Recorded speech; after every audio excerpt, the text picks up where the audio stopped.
আমাদের বোন রামিসা তাকে হত্যা করা হয়েছে। আমাদের এই দেশের একজন স্বরাষ্ট্রমন্ত্রী তিনি বলছেন ডিএনএ টেস্ট করা লাগবে। আসামি যখন নিজেই স্বীকারোক্তি দিচ্ছে ডিএনএ টেস্ট কিসের দরকার? আমরা চাই এই দেশে আসিয়াকে ধর্ষণ করা হয়েছে, রামিসাকে ধর্ষণ করা হয়েছে, বাংলার জমিনে ভ্রাম্যমাণ আদালত তৈরি করেন আর ঢাকার পল্টন ময়দানে প্রকাশ্য দিবসকে ধর্ষণকারীর বিচার হওয়া লাগবে। বাংলাদেশের প্রত্যেকটা স্যাটেলাইট চ্যানেলগুলো একবার নয় বারবার লক্ষবার সম্প্রচার করবে। আল্লাহর কসম, ধর্ষণ করা তো দূরের কথা, অবৈধ যুবকদের শব্দ দোষ পর্যন্ত বন্ধ হয়ে যাবে। তো আল্লাহ আর আল্লাহকে যদি আপনি আমি রাজি করতে পারি, খুশি করতে পারি, আল্লাহ পাক রব্বুল আলামিন আপনার আমার নিয়ামতে ভরা জান্নাতের মেহমান বানিয়ে দিবেন। সুবহানাল্লাহ বলেন না? আমি তো জানি না পাবো কি পাবো না, আল্লাহ তোমার দেয়া সেরা জান্নাত। আমি শুধু জানি নরকের অগ্নি সইতে পারবো না কোনো দিন রাত। আমি তো জানি না পাবো কি পাবো না, আল্লাহ তোমার দেয়া সেরা জান্নাত। মনে রাখবেন, আজকের এখানে যারা এসেছেন আর উপস্থিত হয়েছেন, আজকের বাড়িতে যাবেন, রাতের বেলায় ঘুমাবেন, আপনার কালকের সকাল হবে বুকে হাত দিয়ে এই গ্যারান্টি দেওয়ার ক্ষমতা আপনার নাই। আরে ভাই, আপনি রাতের বেলায় ঘুমাবেন, আপনার যদি ঘুম ভাঙে তাহলে সকাল, আর যদি ঘুম না ভাঙে তাহলে পরকাল। কিসের এত বাহাদুরি করেন? কিসের এত তাকাব্বারি করেন? আরে ভাই, এই পৃথিবীতে আপনার চাইতে প্রতাপশালী ছিল নমরুদ, আপনার চাইতে ক্ষমতাশীল ছিল ফেরাউন, আপনার চাইতে ক্ষমতাশীল ছিল আবু জাহেল, আপনার চাইতে এই পৃথিবীতে বাহাদুরি করেছেন আপনার বাবা, আপনার দাদা, আপনার তার দাদা। আজকের তারা অন্ধকার মাটির নিচে ঘুমিয়ে রয়েছে, আজকের তাদের কবরের উপরে ঘাস জন্ম নিয়েছে, সেই কবরের উপরের ঘাসগুলা গরুতে খায়, ছাগলে খায়, তাড়ানোর মতন ক্ষমতা তাদের নাই। আর আজকে আপনি পাওয়ার দেখান। বিগত দিনে 17 বছর একটি দল এই দেশে পাওয়ারের খেলা দেখাইতে দেখাইতে তারা আজকের বাংলার জমিন ছাড়া হতে বাধ্য হয়েছে। আমরা আজকেও দেখতে পাচ্ছি। আরে ভাই, আমি আমার কথা বলছি, বিশ্বাস করেন, 5 আগস্টের পরে এই দেশে যদি লেডি ফেরাউন খুনি হাসিনা যদি ক্ষমতায় থাকতো, আমি রুস্তম আলী তাওহিদি হয় গুম হয়ে যেতাম অথবা কোরাস ফায়ারের নাটক সাজিয়ে আমাদেরকে বিদায় করা হতো। পুলিশের গুলির সামনে বুক চেতিয়েছি।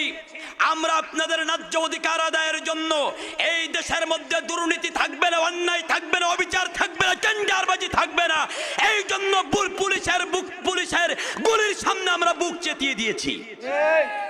এই দেশে আমরা বৈষম্য রাখবো না বলে জীবন বাজি রেখে আমরা রাজপথে আন্দোলন করেছি, লড়াই করেছি। এই দেশের মধ্যে ন্যায় ইনসাফের বিচার থাকবে।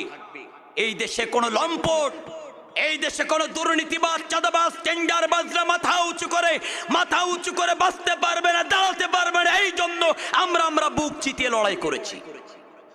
এই দেশে আসিয়ার মতন আর কোনো বোন ধর্ষণের শিকার হয়ে যেন জীবন দেওয়া না লাগে, এই জন্যই আমরা লড়াই করেছি। অথচ আমরা দেখেছি জাল জবত, যা তা জবত তা, একেবারে যা তা।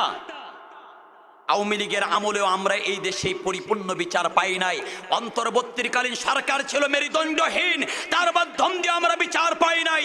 12ই ফেব্রুয়ারি আমরা ভেবেছিলাম এই দেশে ক্ষমতার হাত বদল হবে, হাত বদল হয়েছে, বিচার পাবো, কিন্তু আমরা দেখতেছি সেটারও বিচার আমরা পাচ্ছি না। আমাদের বোন রামিসা তাকে হত্যা করা হয়েছে।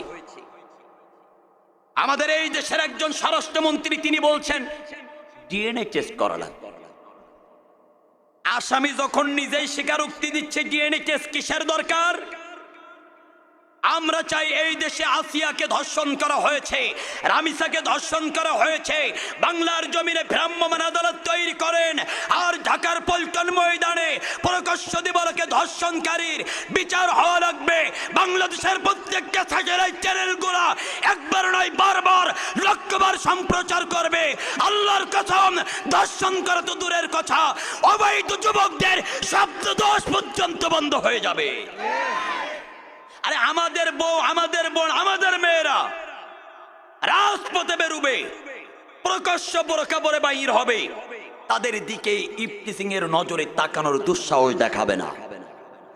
আরে ভাই, আমরা এমন একটা বাংলাদেশ চেয়েছি, আমরা এমন একটা বাংলাদেশের জন্য আমরা লড়াই করেছি, এমন একটা বাংলাদেশের জন্য আবু সাইদ জীবন দিয়েছে, মুগ্ধ জীবন দিয়েছে, আসিফ জীবন দিয়েছে, 2000 তাজা প্রাণ জীবন দিয়েছে। আমরা এগুলোই চেয়েছি। সম্মানিত ভাইয়ারা, এবার আসেন আপনাদেরকে বোঝানোর জন্য একটি আয়াতে কারিমা তেলাওয়াত করেছি। কথায় কথা বেড়ে যায়, হয়তো আমি কথা বললে আমার বিশ্বাস আপনারা চাতক পাখির মতন চেয়ে থাকবেন, কিন্তু আমার পরে আরেকজন প্রধান বক্তা আছে, আপনারা হয়তোবা অনেকেই সেই অপেক্ষায় আছেন। ঈদের পরে অনেক মাহফিলুল আব্দুল্লাহ আলামিন ভাই সহ বাংলাদেশের বড় বড় বক্তা, যাদেরকে 70,000, 80,000, 90,000 টাকা দিয়েও দাওয়াত করে পাওয়া যায় না, কিন্তু তাদের মাহফিলে 50 জন 60 জন লোক হয় না। আলহামদুলিল্লাহ, আজকের আমি জানি না আপনারা কুরআনুল কারীমের আকর্ষণে এসেছেন নাকি তাবারক শরীফের আকর্ষণে এসেছেন। আলহামদুলিল্লাহ। আরে ভাই, এর মধ্যে লাভ আছে কিন্তু দুইটা। এক নাম্বার, আপনারা কুরআনুল কারীম একটি আয়াতে কারিমা তেলাওয়াত করেছে সূরা মুল। এই সূরা মুল রাসূলের মক্কি জিন্দেগিতে নাজিল হয়েছে। আয়াত সংখ্যা 30টি, রুকু হলো 2টি। আল্লাহ বলছেন, আল্লাযী, যিনি খলাক, সৃষ্টি করেছেন, মাউত মানে মৃত, ওয়াও মানে এবং, ওয়াল হায়াত মানে জীবন।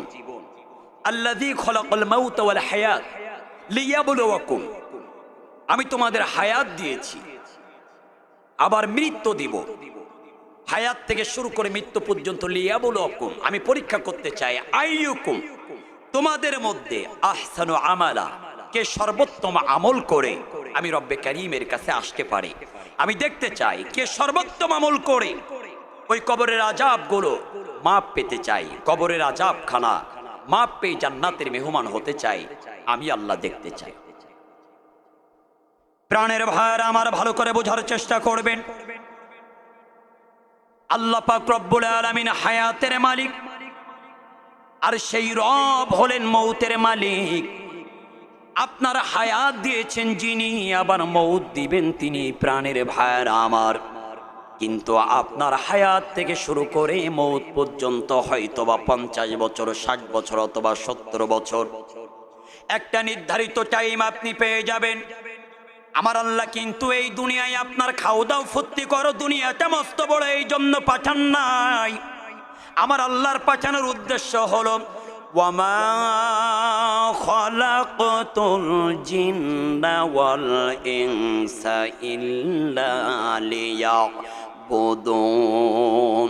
আল্লাহ বলছেন, ওয়ামা খালাকতুল জিন, আমি জিন ওয়াল ইনসান, মানুষ, এই দুইটা জাতিকে সৃষ্টি করেছে ইল্লা লিয়াবুদুন, একমাত্র কেবলমাত্র আমার ইবাদতের জন্য, দাসত্বের জন্য, বন্দেগীর জন্য, গোলামির জন্য। এবার বলেন তো, ইবাদত হবে কার? আল্লাহ। দাসত্ব হবে কার? গোলামি হবে কার?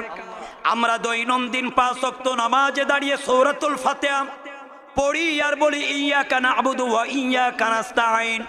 ইয়্যাকা না'বুদ, বলেন তো আমরা ইবাদত করি কার? ওয়া ইয়্যাকা নাস্তাঈন, সাহায্য চাই কার কাছে? আল্লাহর কাছে। তাহলে ইবাদত করবেন আল্লাহর, সাহায্য চাইবেন আল্লাহর কাছে। অথচ দুঃখ ভারাক্রান্ত হৃদয় নিয়ে বলতে হয়, আমাদের সমাজে মানুষ ইবাদত করে আল্লাহ, কিন্তু অনেক বোকা রয়েছে যারা সাহায্য আল্লাহর কাছে না চাইয়া এই দেশের ল্যাংটা বাবা, খাজা বাবা, শালি বাবা, পরাণ বাবা, দয়াল বাবা, গাদা বাবা, ঘোড়া বাবা, তাদের কাছে সাহায্য চাই। অনেক দরবারে যাইয়া অনেকের সন্তান হয় না, সেই দরবারে গিয়ে মান্নত করে, গরু মান্নত করে, ছাগল মান্নত করে, টাকা মান্নত করে, লক্ষ কোটি কোটি টাকা। অথচ তার বাড়িতে তার নিজের বাবা না খেয়ে অনাহারে দিন কাটাচ্ছে। তার গর্ভধারিণী মা বাড়িতে দিনের পর দিন, মাসের পর মাস, বছরের পর বছর না খেয়ে অনাহারে দিন কাটাচ্ছে। অথচ দয়াল বাবা শাহ আলী বাবার দরবারে গিয়ে গরু আর ছাগল মান্নত করে।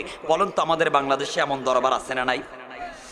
আল্লাহর নবী আমার বলছেন লাআনাল্লাহু আলাল ইয়াহুদা ওয়ান নাসারা ইত্তাখাযু কুবুর আনবিয়াইহিম মাসাজিদা। নবীজি আমার বলছেন ইহুদি আর খ্রিস্টানেরা ধ্বংস হয়ে যাক, কারণ তারা তাদের নবী পয়গম্বরদের কবরখানাকে সেজদার জায়গা বানিয়েছে।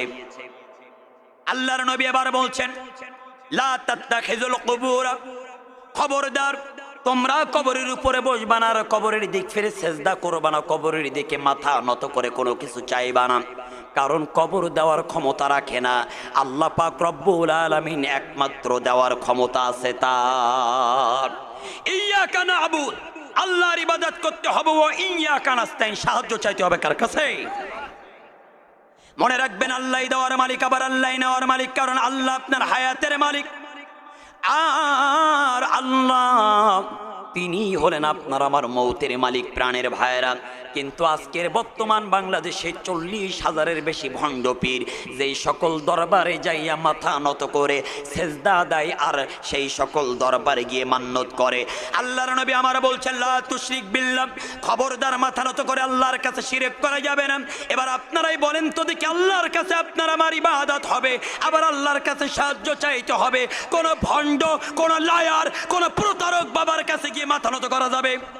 আরে ভাই, কোরআন আছে যেখানে আমরা আছি, কোরআন নাই যেখানে আমরা নাই।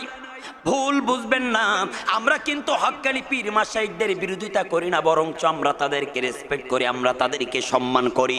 হক্কানি পীর মাশায়েখদের দরবারে যান, তাদের মুরিদ হন, আমাদের কোনো দুঃখ নাই। যেই দরবারে কোরআন আছে, হাদিস আছে, শরিয়াত আছে, তাহজিব আছে, তামাদ্দুন আছে, আপনি সেই দরবারের মুরিদ হবেন।